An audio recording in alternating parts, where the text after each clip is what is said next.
Hello and welcome to Time About the Movies Flashback. Today we're flashing back to March 25th, 1988. We got 4 films to look at today, so let's go ahead and get right to it. Let's take a look at our first film here, the biggest new release of the weekend.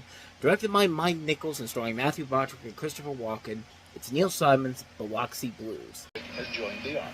I'd like you to answer when your name is called. The answer to that question is Ho. Jerome. Ho, yes. Ho, what? Ho, nothing. You having trouble understanding me, Jerome? Ho, no. I mean, no ho, Sergeant. It's just plain ho. Matthew Broderick, Christopher Walken, in a Mike Nichols film. Neil Simon's Biloxi Blues, rated PG-13. Starts Friday at theaters everywhere. It's a movie with Matthew Broderick, Christopher Walken, a Neil Simon written play that was turned into a movie, directed by Mike Nichols. Yeah, chances are this is going to turn out to be pretty good. You have Matthew Broderick as a New York City teenager who starts military service thoughtfully, yet patriotically prepared to take part in World War II. At boot camp in Biloxi, Mississippi, he faces the brutally opposed views of other recruits where he must live with. Still, they must bind, if not bond, facing the sadistic drill sergeant played by Christopher Walken during their physically ruthless and mentally abusive training, which is heading for tragedy. Meanwhile, their boyish minds wander off into sexual frustrations, from obsession with potency and escaping virginity, and prejudices to prejudices against gays. Armed with only his sense of humor, Eugene is determined to leave camp with everything he came from. And like I said before, man, when Matthew Broderick works with Neil Simon, it just comes together so well for him. I mean, he worked with him on Brighton Beach Memories, and then I think he was in Broadway Bound too, but he's done a lot of stuff with Neil Simon, and when he just works with him, the acting just comes right out of him, and he just plays the characters here so well, and he plays it very well here. Him combating with Christopher Walken in this is very good. It's a really good film, a really interesting film in general, with Casey Siemaszko also in there as well. Penelope Ann Miller in one of her early film roles. A lot of really good talent overall here. Park Overall, of course, from Empty Nest and The Critic. Just phenomenal cast, a really compelling story, some great music from the time period. What more can I say, man? It's just got everything you want and then some. Biloxi Blues, man. Another great Neil Simon film, story brought to the big screen. Not much more to say about that one. So let's go ahead and move on to movie number 2 that we have here, and that is Anthony Michael Hall and Robert Downey Jr. in the story of a boy from way down in Louisiana, down in New Orleans, way back up in the woods above the evergreens, stood a log cabin made of herbs and wood. Lived a country boy named Johnny B. Good, who never ever learned to read or write so well, but he could play guitar just like he was ringing a bell. I had to do that for this movie. Johnny B. Good. He's looking for the best education football can buy. Will he find fame and fortune? Time to have a little party for my man Johnny Walker. Why don't you stop by the house? I promised my wife I wouldn't show up at your place anymore. Will Johnny score? Anything for you. Thank you. Anthony Michael Hall. Robert Downey Jr. That goes not wearing any underwear. Johnny B. Good. Rated PG-13. Now playing in a theater near you. Maybe if they incorporated a little bit Back to the Future, this probably would have done better at the box office, but instead, you have a film here where it's recruiting time, and despite being short and scrawny, Johnny Walker, played by Anthony Michael Hall, is America's hottest young football prospect. His dilemma: should he take one of the many offers from college talent scouts, or should he take one of the many offers from college talent scouts, or should he attend the local state college with his girlfriend and give up his football career? His girlfriend being played by Uma Thurman in one of her early roles in film. Like I said, Robert Downey Jr. is also in here as well. You also have Paul Gleason from The Breakfast Club and Die Hard, Steve James, Seymour Cassell, Marshall Bell, Jennifer Tilly, Deborah May, Jim McMahon. You see in that the cameo in the TV spot. It just shows you Howard Cosell's also in here. A good cast overall here. A decent director too in Bud Smith, but just a film that's just kind of light. Was not a big hit when it came out. It was actually a critical and financial failure. And, I don't know. I've never really seen this movie in full, but from the little bits and pieces I've seen from it, it's not one I would say it's one I'd really want to check out on any multiple occasions, but the little bits I've seen from it haven't really been that funny in general. I mean, there's a lot of good talent involved in the cast here, but it just feels like a film that doesn't really require me to really need to check this out in full. There's never really anything about it that makes me want to say, I need to check this movie out. It just never really got my urge to really watch it in full. Just the little bits and pieces I saw from it, it's just like possibly potential, but I really don't have any need to see this right away. So maybe I'll see it down the road, but not right now. That's all I have for you now. I'm Johnny Be Good. Now let's go to a movie that I have seen, and that is a Disney animated classic, and that is, of course, The Fox and the Hound. Pictures. In 1981, it premiered as the most successful Disney animated motion picture ever. Now, we're back. The Fox and the Hound has returned. Now is the time to share the wonder and excitement of this modern Disney classic. I think I bet my beak. Only in theaters. The Fox and the Hound. Rated G. Starts Friday at a theater near you. So the first and only re-release of The Fox and the Hound in theaters eventually went to video 6 years later in 1994.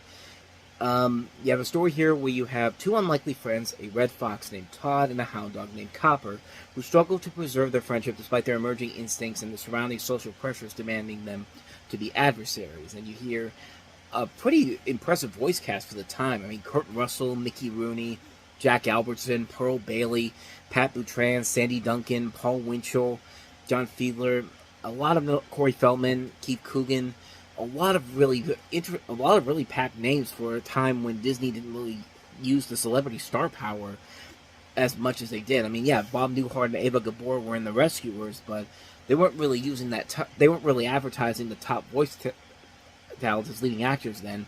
But they had a pretty good cast for the time, and this movie was a pretty big deal in many ways for Disney because it started production in the spring of 1977. It was a major turning point for the studio because the 9 old men did the initial development of the animation, but by the end of the production, a lot of the younger animators took over. Wolfgang Reitman was still the producer and champion, staying true to the novel. You know, Larry Clements was the head of the story team. Frank Thomas, Ollie Johnson, Cliff Nordberg did a lot of the early development of the film.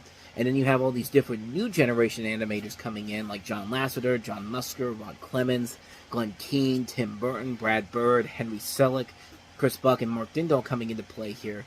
And it led to a very interesting situation. The transition between the old guard and the new resulted in a lot of arguments of how to handle the film. Like, Reitman had his own ideas of the designs and layouts, and the newer team backed the newer animators. In fact, Don Bluth, this was actually the last film he worked on before he took 11 of his own animators and walked out to form their own studio, which eventually led to several movies coming from them that would kind of catapult their studio into the swing of things in the 80s and lead to Disney's somewhat of a decline in the 1980s. And the huge production delay definitely shows up in the movie in terms of you can tell that the film can't decide if it wants to stay true to the novel or do something different from the book.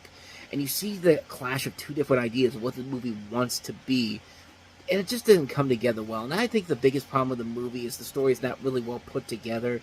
It really does feel like the two generations can't really find that gap to come together as much as they want to. But other than that, the movie really is good. The animation overall is very solid. It definitely does a good job of giving an idea of what these new animators would bring to the table, as well as seeing some of the old guard coming in and doing some of their last bits of it before they eventually retired. The characters are very good. You do really like them. You do believe in the relationship of friendship between Todd and Copper. You definitely see the conflict that they have to start off as friends, but then have to come to the ultimate realization that they've got to become enemies. And it helps that you have a really good voice cast, like I said, that put this all together. It's got a lot of good emotional moments, too. I mean, of course, that scene when, Todd's guardian has to take Todd into the wild and knowing she's never going to see him again. I mean, it's depressing to watch because it's just shot really well and they capture the right emotional impact for a scene like that. And there are definitely a lot of good things about The Fox and the Hound that makes it more of a movie that's worth multiple watches, but if the story had been better put together and could have been more well put together and not like two different minds coming together, it probably would have been something much better for the film itself. But there are still a lot of great elements to make The Fox and the Hound something that is considered a modern Disney classic for the time. It's definitely one that I would say you'll enjoy it a lot, even though it does have a very convoluted storyline. I still really like it after all these years later. So with that said, let's move on to the last movie we have here, and that's Alan Alda's A New Life. A new life. Steve and Jackie are splitting up. I also don't understand why she gets half my mixtapes. Who's Larry Bird? Who's Magic Johnson? To begin the one thing neither one of them is ready for. I don't know if you got a look at that cute little behind of his or not, but... His behind? It feels indecent. You've been trying to do something indecent for 6 months now. Alan Alda and Margaret, A New Life, rated PG-13. Starts Friday, March 25th at a theater near you. You know, people forget Alan Alda made some pretty good movies after MASH came out. I mean, The Four Seasons is really good. Sweet Liberty is very good. His last film, Betsy's Wedding, not so much. That was actually kind of the film that kind of killed his directorial career, but this one doesn't get talked about as much. He's made a lot of good, underrated little gems in the 1980s, kind of like Francis Ford Coppola did. But he plays a Amex and New York Stock Exchange American trader, and his wife is Angie Dickinson. Angie Dickinson? And Margaret. Anne Margaret plays his wife, both circa 50. They divorce after decades together with a pregnant daughter in her 20s. She starts an education so as to teach deaf children. They both start dating other people, but after many misadventures, they go together to a swap party in an artist's loft. She meets the single younger artist. He later meets a single doctor. It also has John O'Shea, Veronica Hamill from Hill Street Blues, Mary-Kate Place. Good cast overall here, and I think the movie kind of gets a little bit of a bad rap. Many people compare this as kind of a diet Woody Allen in a way, but that's kind of the thing about Alan Alda. He does make these unique and very different films, different compared to Woody Allen. That's what I kind of admire about the movies he made in the 1980s, because this is a really good little underrated little gem here. A film that I really didn't expect a whole lot going into it, but I was actually kind of surprised at how much I really enjoyed it, honestly. So, the cast overall is very good. You also have Hal Linden in here. Just terrific cast, good writing and good direction from Alda. Martin Bregman produced this film. He produced a lot of great films. Just a fun little romantic comedy. Nothing too spectacular, nothing too incredible, but kind of a fun romp overall. It's one that I'd say definitely give it a shot. It's actually a lot better than I think a lot of people would give it credit for, honestly. So with that said, we wrap up another edition of Time About the Movies Flashback. Next time we'll flashback to March 18th of 1988 with a lot of movies here, including the infamous Police Academy 5 Assignment Miami Beach. We also have Dennis Quaid and Meg Ryan in DOA, Little Nikita, Dominique and Eugene, the Milagro Beanfield War, Beatrice, and 8 and Aria. So that's 7 movies to look at next time around. So it's going to be a packed show next time. So stick around for that. That'll be next week. But until then, thank you so much for watching. And if you want to see more videos like this, please hit the place on the next page. Check out the previous episode. And also don't forget to hit the like and subscribe button if you want to see more videos like this on this channel. So with that said, I'm off. I'll see you guys next time. And until then, as always, take care.